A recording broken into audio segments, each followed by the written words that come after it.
Solo levelling chapter 3। और इस chapter के स्टार्ट में हम देखते हैं पूरे शहर में सायरन बज रहे हैं, जिसमें अनाउंसमेंट होती है कि एक डंजन ब्रेक हुआ है यूनिवर्सिटी ऑफ आर्ट्स में और पूरे शहर को अब खाली करवाया जा रहा है। जहाँ मिलिट्री के लोग भी खड़े होते हैं और वो कह रहे होते हैं यहाँ लोग मर रहे हैं और हम बस यहाँ खड़े हैं और हंटर्स अब तक यहाँ पे आए क्यों नहीं। और उनमें से एक कहता है ऐसा लगता है एसोसिएशन को बी रैंक के हंटर्स को खोजने में थोड़ी दिक्कत हो रही है। वहाँ खड़ा एक और कहता है बी रैंक के हंटर्स, पर ये डंजन तो डी रैंक का था, जिसपे वो वापस कहता है ऐसा लगता है एसोसिएशन अब कोई चांस नहीं लेना चाहता क्योंकि वो सारे हंटर्स जो उस डंजन में गए थे वो सारे इन्फेक्टेड हो चुके हैं। और फिर हमें दिखाया जाता है वो हंटर जो लेवल सी का हंटर था केम, वो भी इन्फेक्टेड हो चुका है और वही सूहो के सामने खड़ा है, जिसे देख सूहो कहता है क्या ये बीस्ट नीचे से जंप करके मेरे फ्लोर तक आ गया। और उस मिस्ट बर्न को देखकर सूहो कहता है इसके पास एक हथियार भी है, तो ये डेफिनेटली दूसरे मिस्ट बीस्ट से ज्यादा पावरफुल है और मेरे पावर्स अभी जस्ट आई है, क्या मैं इसे लड़ भी पाऊंगा। सूहो ये सोच ही रहा होता है और उसी टाइम वो मिस्ट बीस्ट अपने तलवार से सूहो पर अटैक करता है, जिसे सूहो डॉज तो कर लेता है। सूहो समझ जाता है कि वो इससे नहीं लड़ सकता, फिर सूहो उससे थोड़ा पीछे हटता है और सोचता है मैं इसे लड़ नहीं सकता और शायद इसीलिए अवेकनर्स को रैंक में डिवाइड किया जाता है। क्या मैं इसे तब तक संभाल भी सकता हूँ जब तक कोई हंटर यहाँ आना जाए। वो मिस्ट बीस्ट भी अब सूहो के पीछे ही है, जहाँ वो नोटिस करता है कुछ और लोगों को जो छत पे उन मॉन्स्टर से छुपे होते हैं और अब वो मॉन्स्टर भी उन पर अटैक करता है, जिसे सूहो देखता है। फिर सूहो सोचता है मैं हंटर्स का इंतजार नहीं कर सकता, मुझे खुद ही इस मॉन्स्टर को संभालना होगा। सूहो भी उस पर अटैक करता है पर सूहो के किक से उसे कुछ नहीं होता और फिर वो मॉन्स्टर वापस सूहो पे ही अटैक करता है और सूहो कहता है इसका अगर एक अटैक भी मुझे लगा तो मैं बच नहीं पाऊंगा, पर मैं इसे यहाँ से भागने भी नहीं दे सकता। और इसके बाद सूहो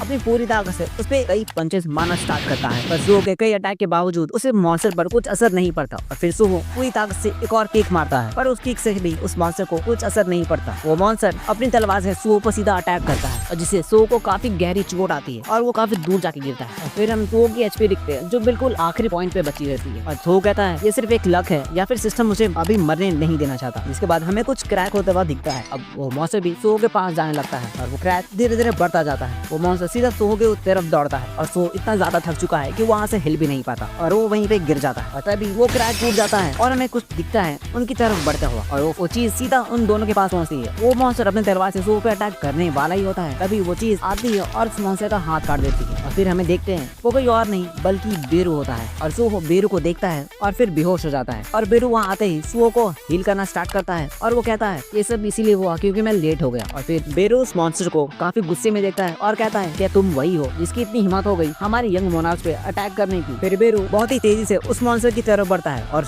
मॉन्स्टर के आर पार हो जाता है, जिससे उस मॉन्स्टर के टुकड़े टुकड़े हो जाते हैं। और फिर बेरू उसी स्पीड से पूरे शहर में घूमते हुए उन मॉन्स्टर को एक एक करके मारता चला जाता है और बेरू उतना तेज होता है कि लोग उसे देख भी नहीं पाते आखिर वो है कौन। और ऐसा करते करते वो पूरे शहर के मॉन्स्टर्स को मार डालता है। और फिर बेरू वापस वो के पास आता है और कहता है हमें मिले हुए काफी टाइम हो चुका है यंग मोनार्च। और ये चैप्टर यहीं पे खत्म हो जाता है।